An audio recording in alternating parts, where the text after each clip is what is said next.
The last shift has finished. The pumps and drilling rigs have closed down. A graveyard of the oil industry, somewhere in Texas.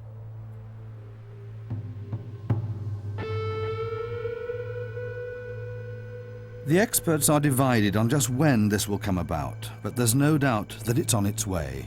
The end of the oil era. Europe is mature. The continental shelves of the world are pretty mature. It means they've been drilled up. The United States has about 8 years production left. It is pretty clear that at some stage over the next 20 years, production is going to peak. So it doesn't surprise me that you're going to see a U.S. military, because it is the only superpower status military left in the world, being called upon by the global economy as a whole to go into these situations and try to create stability so that those resources can flow. And the United States could not operate in foreign areas, in these distant locations, Afghanistan and Iraq, without a large supply of oil, because all of the weapons in the U.S. arsenal and all the transport planes and almost all the ships are powered by petroleum.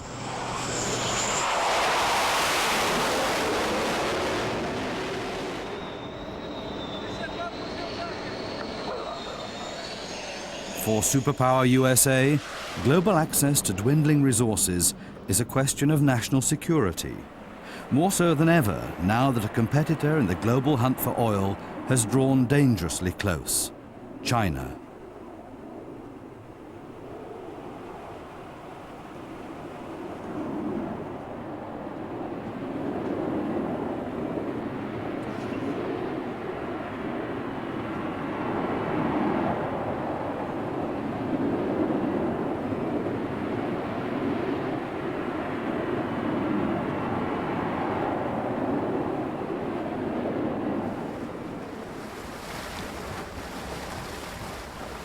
Oil, the world's most sought-after drug.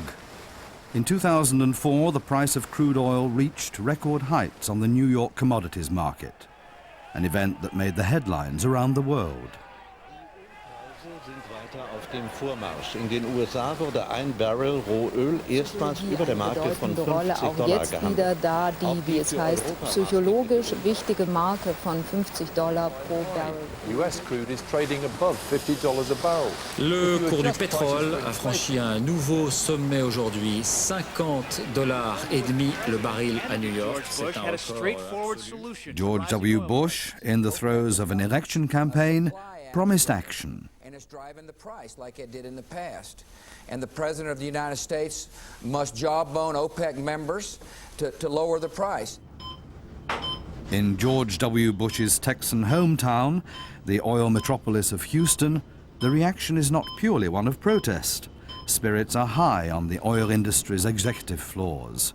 Record prices mean record income. In 2004, the industry leaders Exxon, BP, Shell and Total chalk up profits of 51 billion euros, and the future for the oil sector is rosy, according to Gene Van Dyke. This independent oil entrepreneur has spent 50 years in a business that, as he says, has brought him a lot of enjoyment and many millions of dollars. The day of low-price oil is gone. Forever. Forever. As I mentioned, it's the first time that the demand for oil has ever exceeded the supply, and the demand is going up a lot faster than new oil is being found. And so the price of oil is not going to go down.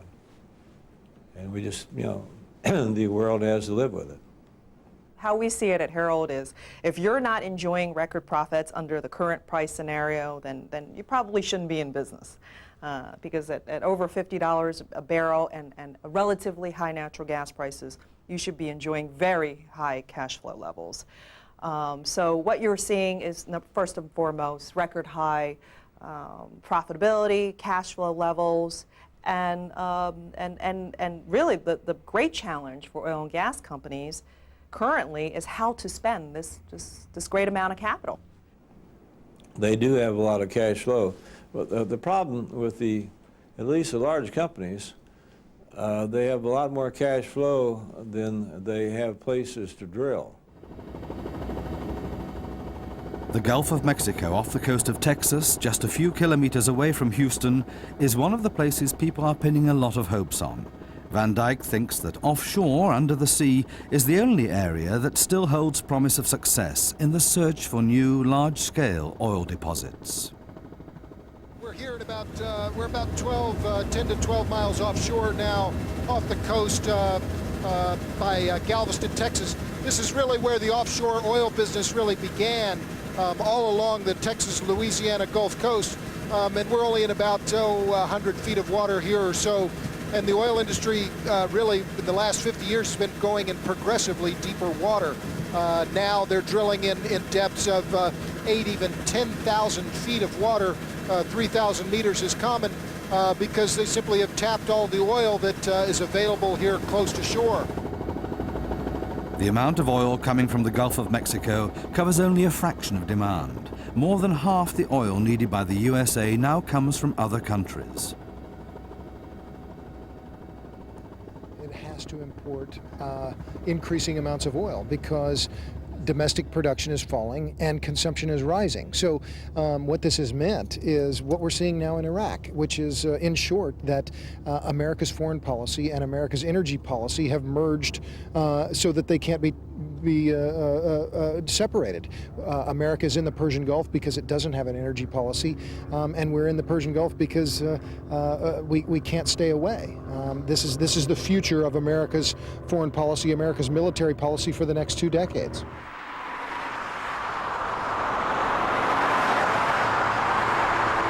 The familiar picture in Houston. The price at the pumps has risen to about half the price in Germany, and motorists are indignant. But no one's prepared to do without their automobile. America leads the world in per capita energy consumption as well.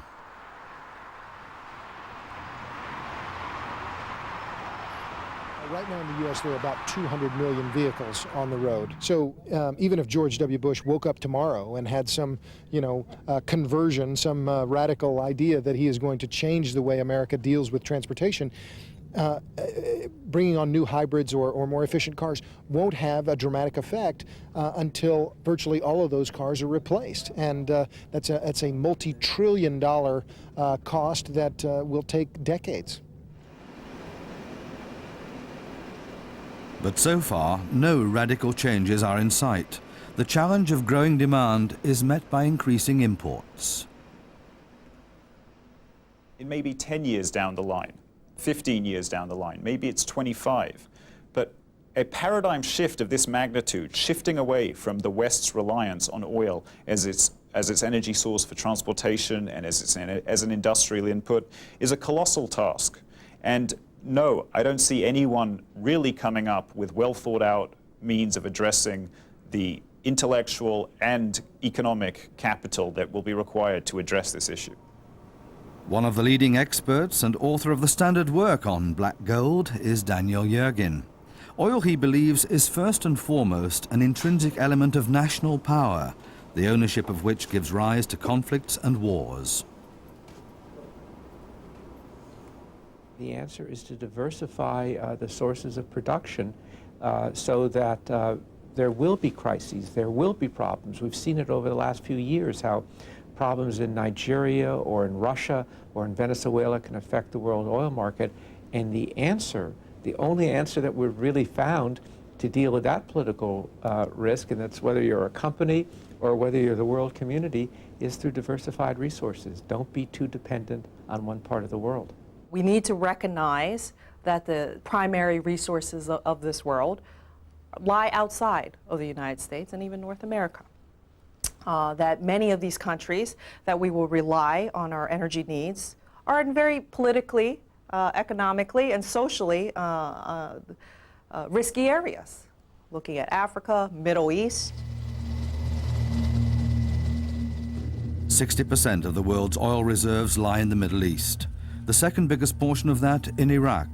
Among the first objectives for American forces in the last Gulf War were Iraq's oil fields. But the calculation that access could be secured didn't work out. think one of the bitter ironies about George W. Bush's decision to invade Iraq, despite the many thousands of deaths and so on, is that it really hasn't given the U.S. any more control over that oil, but it has increased the U.S. military presence in the Persian Gulf, and now the U.S. has no choice but to stay in the Persian Gulf for the foreseeable future.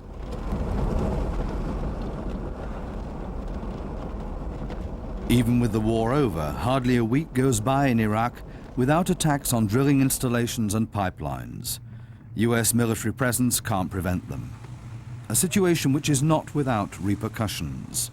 The Gulf War has left the oil market more nervous and the price more volatile than before, and has pushed up America's oil consumption. I just found numbers from the Pentagon that indicate that they're now consuming, the 140,000 troops in Iraq are consuming about 1.9 million gallons of fuel per day, and all of it has to be imported into Iraq. And so, you know, from a strategic standpoint for the U.S. military, it's a terrible situation. Houston is dependent on the drug oil. Without it, the refineries on the outskirts of the city would close down, in the second largest petrochemical complex in the world. The question of Washington's strategies for securing adequate oil imports in the future is nowhere of more interest than here. And we have to talk about Vice President Dick Cheney, because in this area, I think it's Dick Cheney who's the principal strategist in the administration. And I think he understands very well that increased U.S. dependence on imported oil will put the United States at greater risk, both of terrorism or involvement in local conflicts, and therefore we have to have a bigger, more powerful capacity for what they call power projection, for intervention in the developing world. And this has been the hallmark of the Bush-Cheney military policy from the very beginning. Dick Cheney became U.S. Vice President straight from the executive floor of the world's biggest service provider for oil companies and the armed forces, Halliburton. In his new office, he presented George W. Bush with a paper laying down the guidelines for America's energy policy in the decades ahead.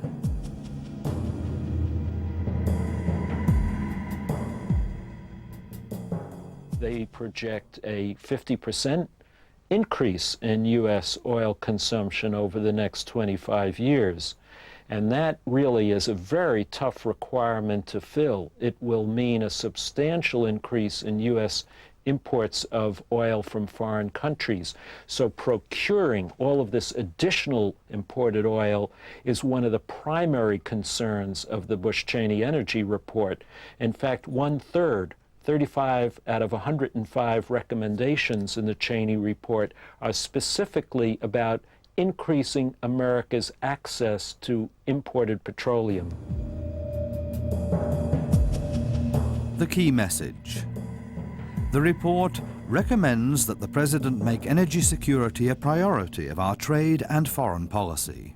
The Bush administration does not have a strategy other than invade the oil-producing countries and militarize the oil-producing regions and the oil choke points. That has been the thrust of all of Bush's policy so far. And you see it now in the Strait of Hormuz. You see it in the Strait of Malacca. You see it in Panama, in the Suez. The U.S. now is the military's sole goal around the world has become to militarize the choke points and to militarize the oil-producing countries that are friendly to the U.S. And I think that that trend is clearly going to continue. The report also sets its sights on a new oil region. Along with Latin America, West Africa is expected to be one of the fastest growing sources of oil and gas for the American market. I think if people took the trouble to read this report, and unfortunately not enough people have read the report to its conclusion, but if you did read it, you would see that it does serve as a blueprint for American foreign policy. It says that the duty of the President and the Vice President and the Secretary of State and Energy and Commerce must be to increase their diplomacy in oil-producing countries, to work with foreign governments to overcome barriers to greater investment by the United States, to bring in American companies with new technology to increase the output of oil.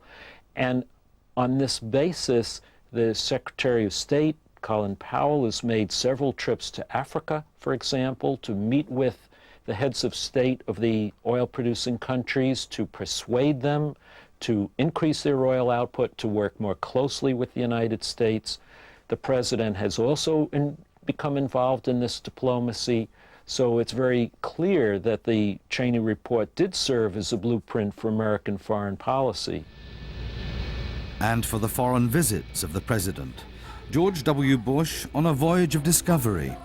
The destination, Africa, a previously largely neglected territory.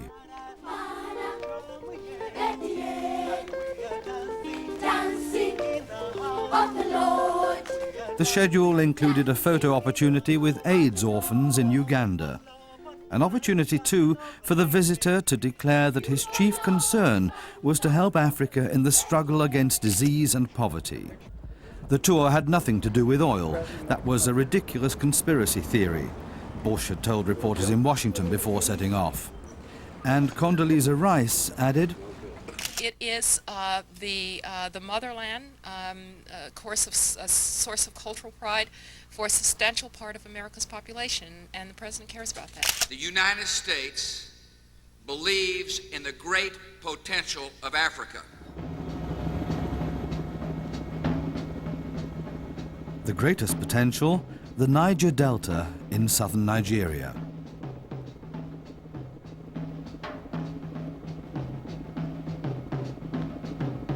The country is fifth in the list of oil exporters to the USA. There was no question of it being missed out of the African tour of the American president.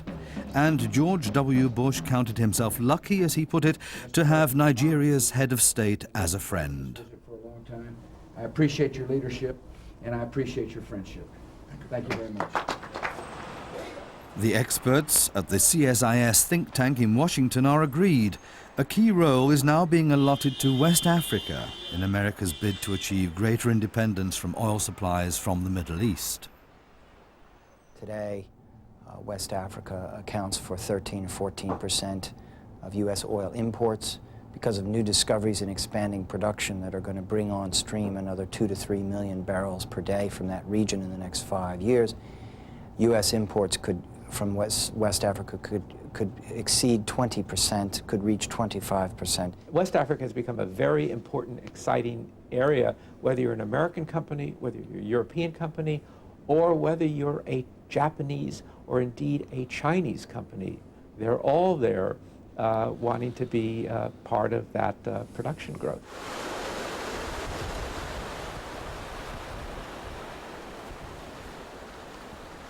The Gulf of Guinea, situated between the USA and the west coast of Africa, a tropical paradise. The island state of Sao Tome, the second smallest African country. Largely forgotten by the rest of the world since the withdrawal of its colonizer, Portugal, a quarter of a century ago. The plantations in the interior, just a reminder now of more opulent days, when Sao Tome was the biggest cocoa producer in the world. There hasn't been any big money to be made from cocoa beans for quite some time, but now a new source of wealth is beckoning. Sao Tome is a tiny country. It's a microstate, only 140,000 citizens. It's had a very poor, impoverished history. Suddenly it appears that Sao Tome likely has between 4 and 10 billion barrels of oil. It's at the early point of putting out concessions for exploration on these reserves. It is likely to become very wealthy in the next 5 to 10 years, and will bring on stream a new source of oil. Exactly at what level? Is it 300,000 barrels a day? Is it 500,000 or 1 million barrels a day?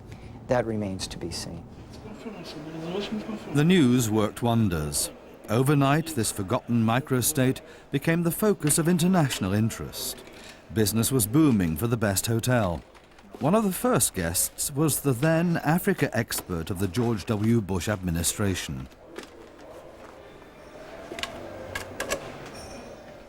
We tried to raise the level of interest and to demonstrate why this continent has such an important role in the future for Europe, America, for the whole world. If you say important role, has it come into focus mainly because of oil? I think oil has helped.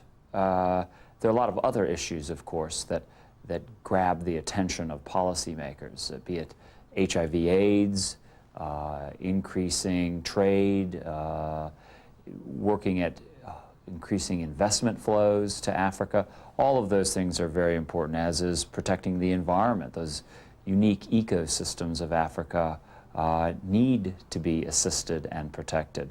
But definitely oil, in realpolitik terms, does play a part of increasing Africa's importance to all of us. In the island republic in the Gulf of Guinea, there's only one topic of interest at the moment.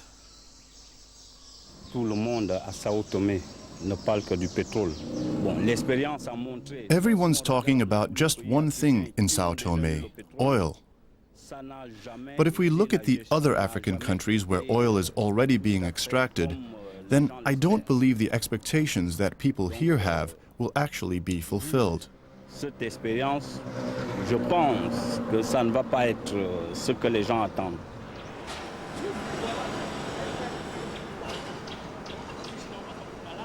We're an hour and a half's flying time away on the west coast of the continent, in Douala, the business center of Cameroon. Even from the hotel pool, you can't fail to notice the place is in the grip of oil fever. The hotel's fully booked, the lobby's overflowing. There are 2 conferences being held today by American oil concerns.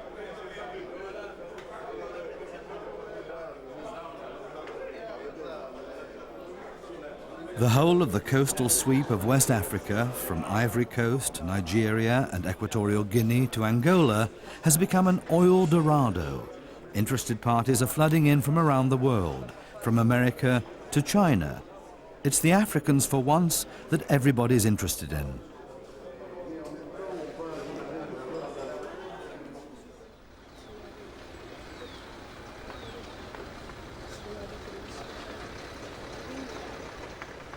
Shortly after dawn, women are arriving from the opposite bank to sell firewood in the city. In most cases, the money this brings in is the family's sole income.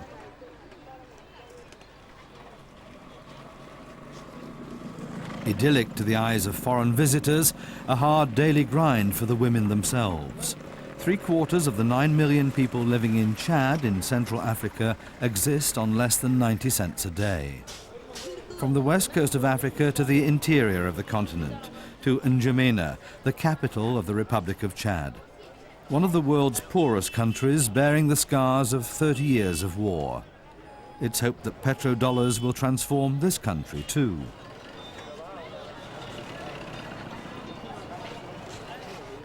Street vendors are still doing good business selling petroleum by the bottle, smuggled in from neighboring Nigeria. But the aim is to replace this at some point by cheap fuel from the country's own refinery.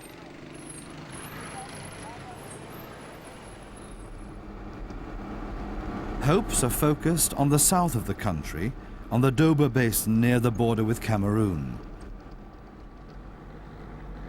Gas flares on the horizon, symbols of the new age. They've been extracting oil here for 2 years or so and pumping it through an underground pipeline for more than 1,000 kilometers to the Cameroon coast. Developing the oil fields, the biggest investment to date in Africa south of the Sahara. A $3 billion project supported by the World Bank and involving chiefly the American oil concerns of ExxonMobil and Chevron. Responsible for implementing the project is the subsidiary company Esso.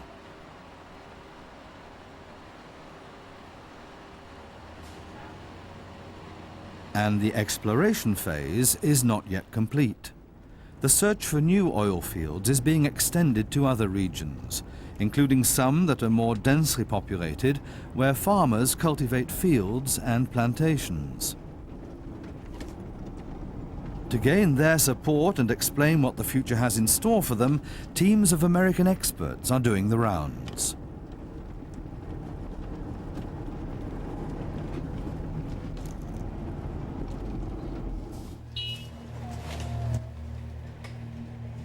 The target today, a village way out in the bush, huts either side of the dirt track.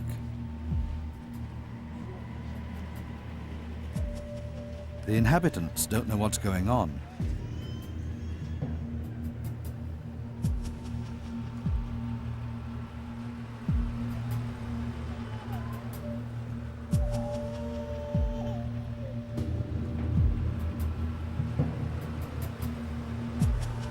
A few minutes after the last of the vehicles has drawn up, the SO team take over. The village elder is summoned and asked to gather together the most important people in the village, but only them.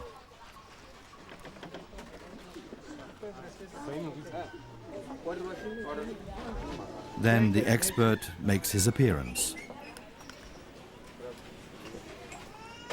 Last-minute preparations, expectantly followed by everyone.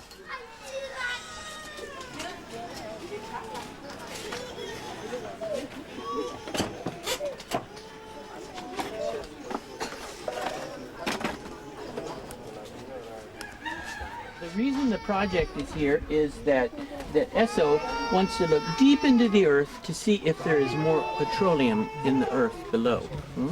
La raison de ceci n'est ESSO de pour passer pétrole dans le ciné to assez godo. Va de sans pétrole. And to do that, they have brought big machines that will move through the vegetation and take a picture of the earth below, of the rocks way down in the earth.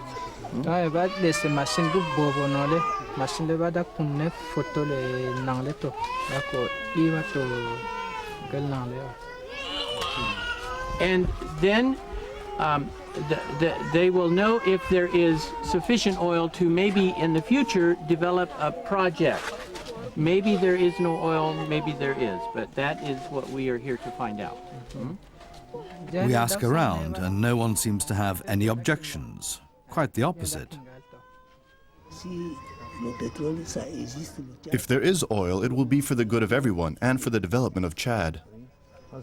You don't mind them coming? If they find something, it will benefit all the children of Chad.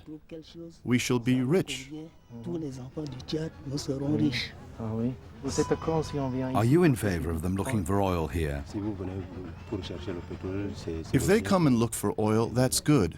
The oil will bring prosperity to Chad and the other countries.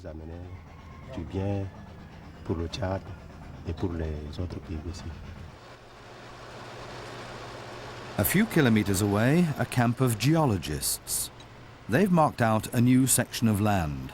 In their search for new oil deposits, they use ultra-modern equipment to sound out the land square meter by square meter. After this one, we will go 103, and we will do 102, 104, 106, then move to the other area. The last season, earlier in this year, we were crossing this river with the vehicles. At the moment, it's impossible. How promising is it for you, to find oil here? Well, I believe it's quite promising. I believe we have a lot of areas which are unexplored in this area. We are actually working on an area where work been done on the previous season, previous years. And what we do now is more detailed image of the underground of the.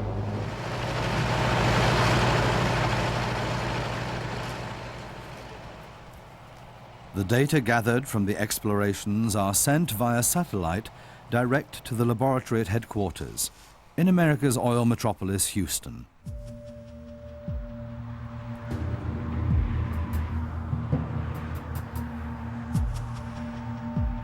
There, they're evaluated by experts, but even they can't be 100% certain that what they see on the screen represents an oil layer.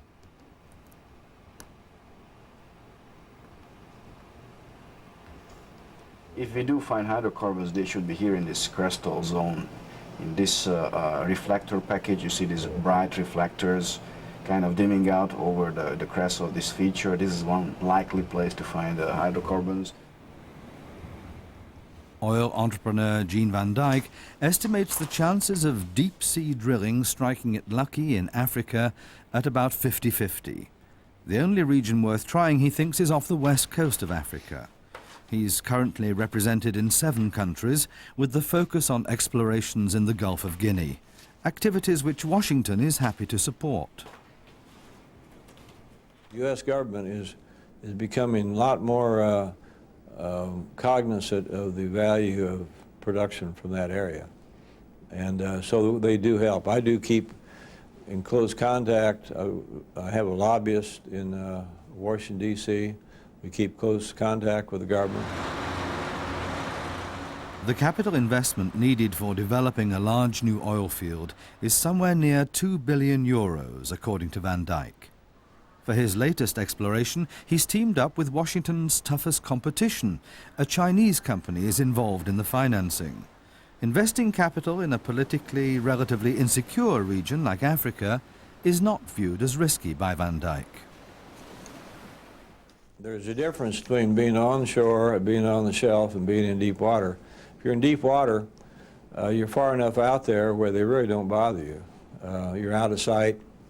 You're not dependent upon onshore because your deep water platforms or facilities are completely independent of what's going on onshore. And so you're really not bothered by if there is a change of government, the new government wants the income that comes from your oil. You take countries like Angola, they've had a civil war for basically about 25 years, and it's never affected their offshore activity, which is increasing all the time.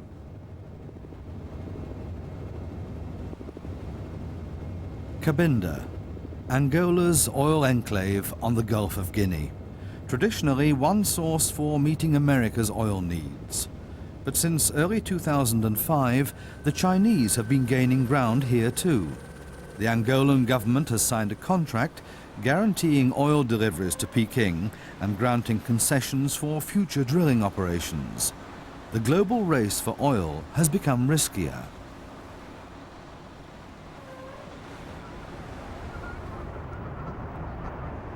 The U.S. Naval War College in Newport.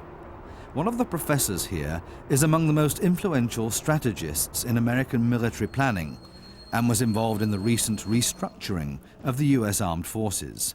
He believes there's a region of risk stretching from Asia via the Middle East to Africa, an area of danger that has to be eradicated.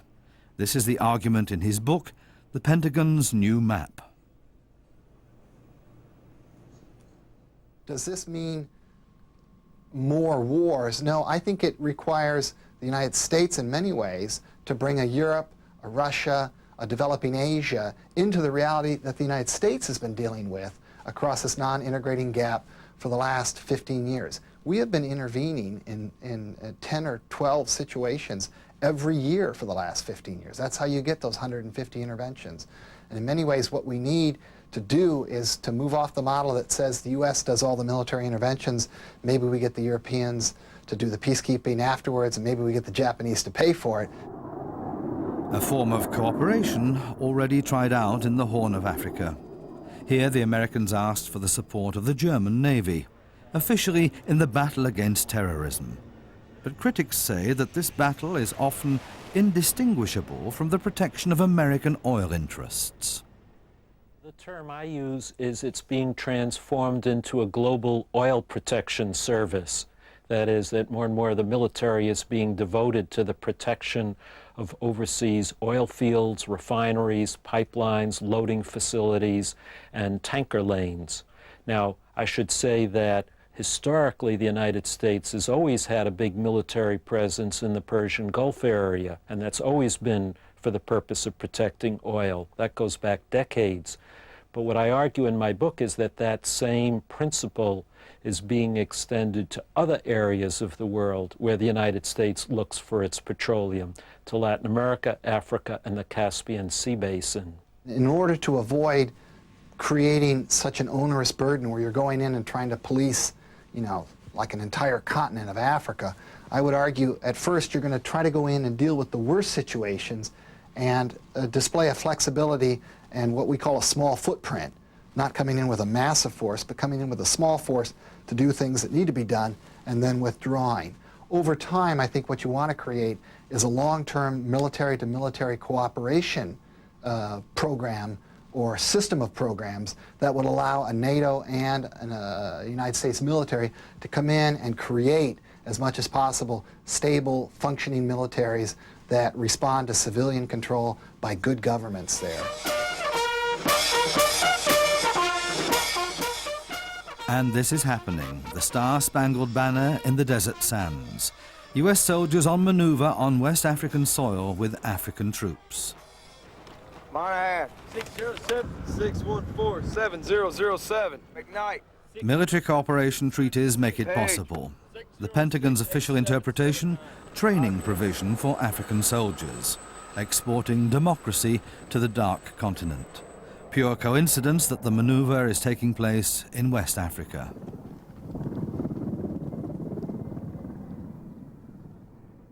Oil certainly, I think, is the main reason for U.S. interest in Africa right now.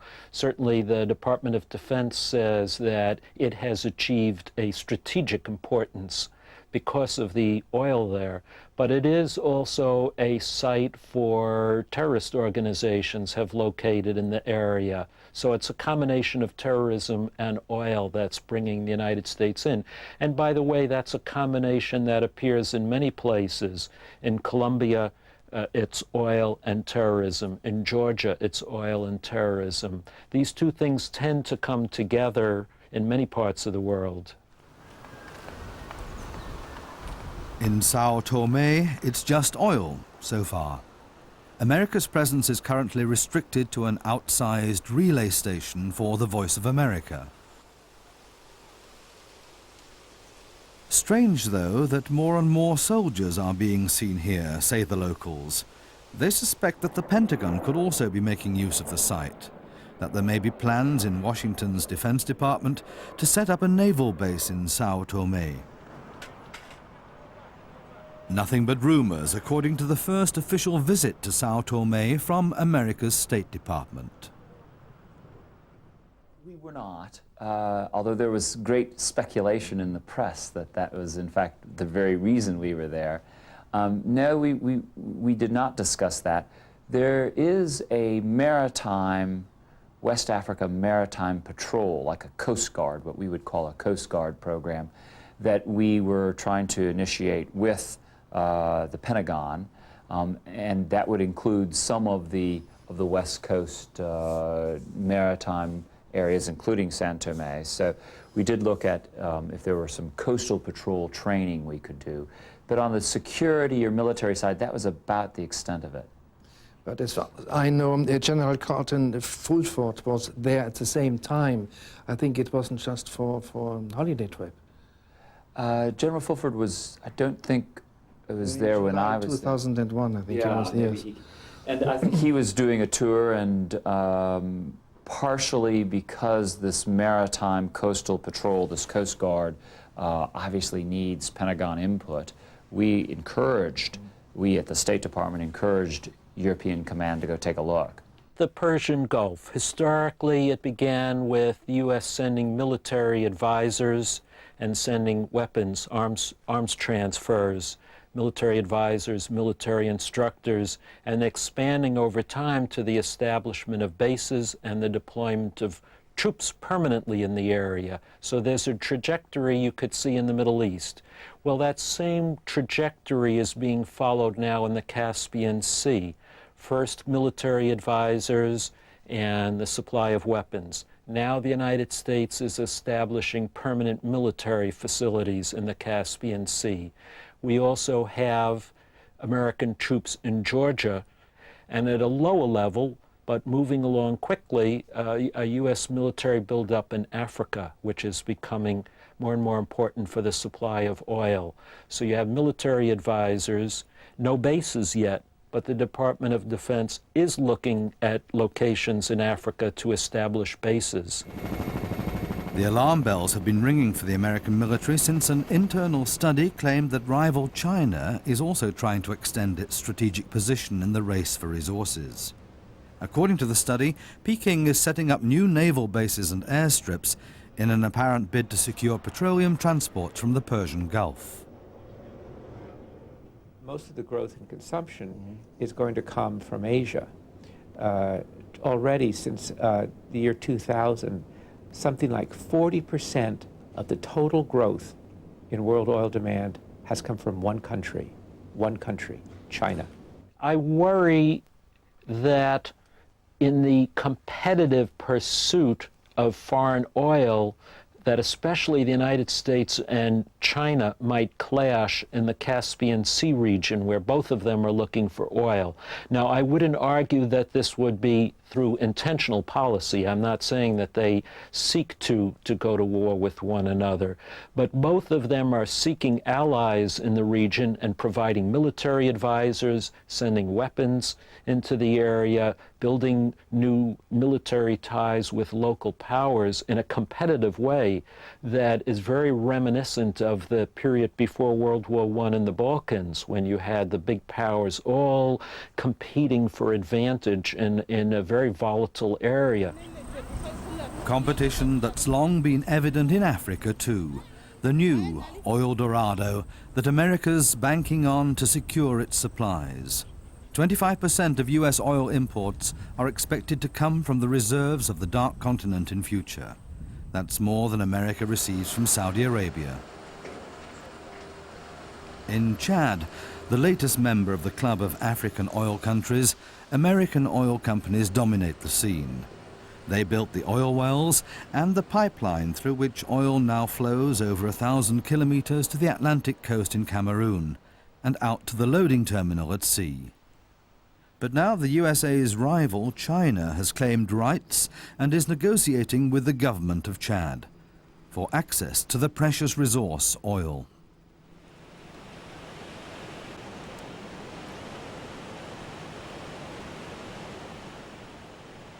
Submerged in the race of the great players, the hopes of the fishermen.